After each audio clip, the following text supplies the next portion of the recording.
Apple चको custard देखंतु केते सुंदर केते बढ़िया दिसुची। चलंतु देखिबा याकू केमिति बना जाए। जय जगन्नाथ। चलंतु दर्शक बंधु आज देखिबा आमे चको एप्पल कस्टर्ड घरे केमिति बनै परिबा।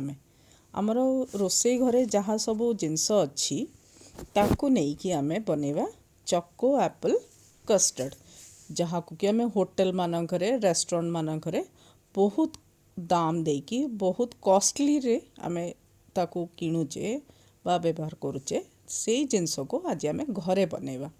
तो चलंतु देखिबा। यहाँ पई आमे सर्वप्रथमे नबा आधा लिटर क्षीर क्षीर आधा लिटर नहीं कि ताकू आमे 2 कप अलगा अलगा 2टा कप रे रखिदबा।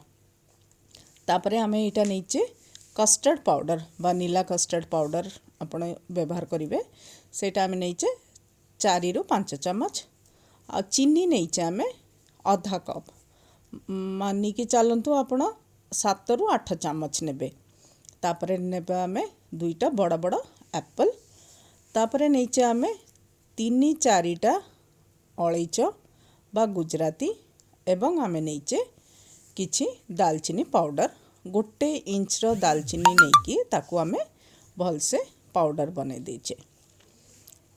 तो फिर चलतु आग को देखिबा ये सब जिनस आमे केमिति बनेबा।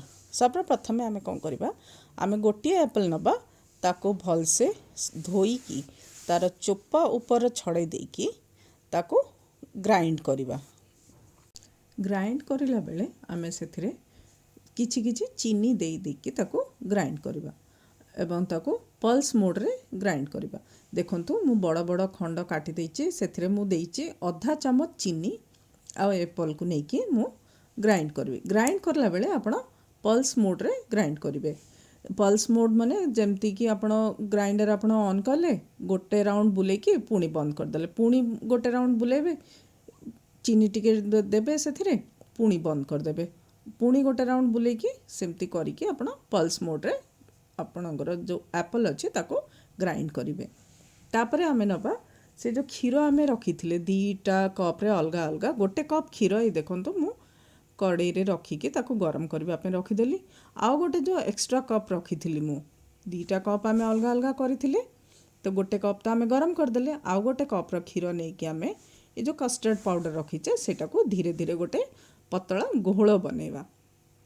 आमर क्षीर भी एथर कड़ाई रो गरम हे गलानी, एथरू आमे अधा चीनी सेथिरे पकै देबा। आमे 7 ରୁ 8 चामच जो चीनी नहींचे सेथरू 3-4 चामच चीनी आमे आग पकै देबा। से क्षीर रे आमर गरम हे गला परे पुणी आमे अन्य जो चीनी अछि सेटा को आमे परे व्यवहार करबा। ए देखंतु ए बड़ चामच रे आमे 3 ରୁ 4 चामच आमे एथिरे चीनी पकै देबा। चीनी पकै सारला परे ताको भल से टिके मिक्स कर देबा। चीनी आमे सेथिरे पकै देले, पकै देकी वर्तमान आमे एथिरे सेटा को भल से मिक्स करबा। दर्शक बंधु जदि आपनको हमर ए रेसिपी हमर ए रोसी आपनको भल लागे ताहले हमको निश्चय जणांतु, हम चैनल को निश्चय सब्सक्राइब करंतु। ए देखंतु आमे चीनी पकै देले सेथिरे हमर गैस बिल्कुल स्लो अछि। ए स्लो गैस रे ही आमे ए क्षीर को गरम करबा और धीरे धीरे ताको से जो चीनी आमे पकैचे सेटा गोली हे गला परे मिक्स हे गला परे आमे जो कस्टर्ड बनै की रखी थिले पतला तार गोटे घोल बनै की रखी थिले जो सेटा को आमे सेथिरे दे दबा।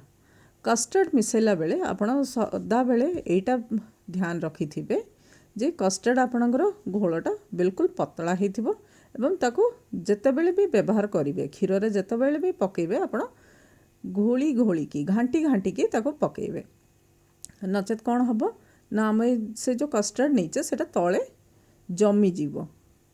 तो ये देखंतु मु पकै देली सेथिरे कस्टर्ड पकै सारला परे ताको टिके गोळे देकी पुणी स्लो कर देली। ये देखंतु हमर एप्पल भी आमे धीरे धीरे ताको ग्राइंड करी करी की हमर एप्पल भी ऑलमोस्ट हेई गलानी, पूरा पूरी तो हेईनी, पूरा पेस्ट हेईनी। आमे याको धीरे धीरे पल्स मोड रे पुणी थरे ग्राइंड करबा। ग्राइंड करबा आगरो आमे ए जिनसटा ध्यान रखिबा जे हमर क्षीर जो बसैचे कड़ाई रे सेटा आगरो टिके गरम हे जाइथिबो। हमर कड़ाई रो क्षीर रेडी हैला परे ही आमे एप्पल रो जो पेस्ट अछि सेटा को आमे बनेबा। कहीं आपण समस्ते जानते एप्पल आगरू काटिकी रखीदेबा कि आम ग्राइंड करके रखीदबा कहले से कार्बन छाड़ी से कला हो जाए। तो से आम कौन करवा आम क्षीर जिते गरम हो जाए तापर ही जाकि आम एप्पल रो ए पेस्ट बनैबा।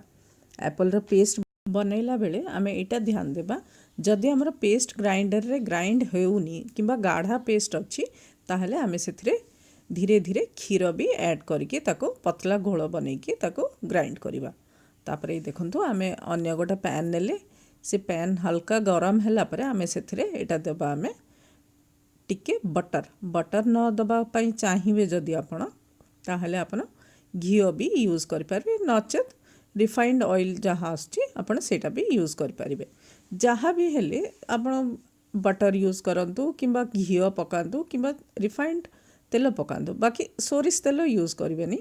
सोरिष तेलर कौन हुए ना सोरिष तेलर से जो बास्ना आसी जाए आमर ये जो मिठा आम बनाऊे से सोरिष तेलर बास्ना आसीज। तो से आम कौन करवा या तो घी पकेवा या फिर आम ए दबा बटर नचेत रिफाइंड तेल पकईकी ताकू टिके हल्का आम जो आउ गोटे एप्पल रखी दुईटा एप्पल आम नहीं गोटे एप्पल तो आम ग्राइंड करके क्षीर रे पकेले एटा आउ गोटे एप्पल से एप्पल को भी सेमती तार ऊपर चोपा छड़े देके ताको बिल्कुल टिक टिक चुना चुना करके काटिबा। काटिकी ये जो बटर आम गरम करचे से पकईदबा। पकई सारिकी एप्पल टिके गरम हो गला परे ये देखंतु आम जो बड़गा चीनी रखी थिले से चीनी एप्पल सब मिसेकी ताको टिके भाजी दबा टिके फ्राई करदबा।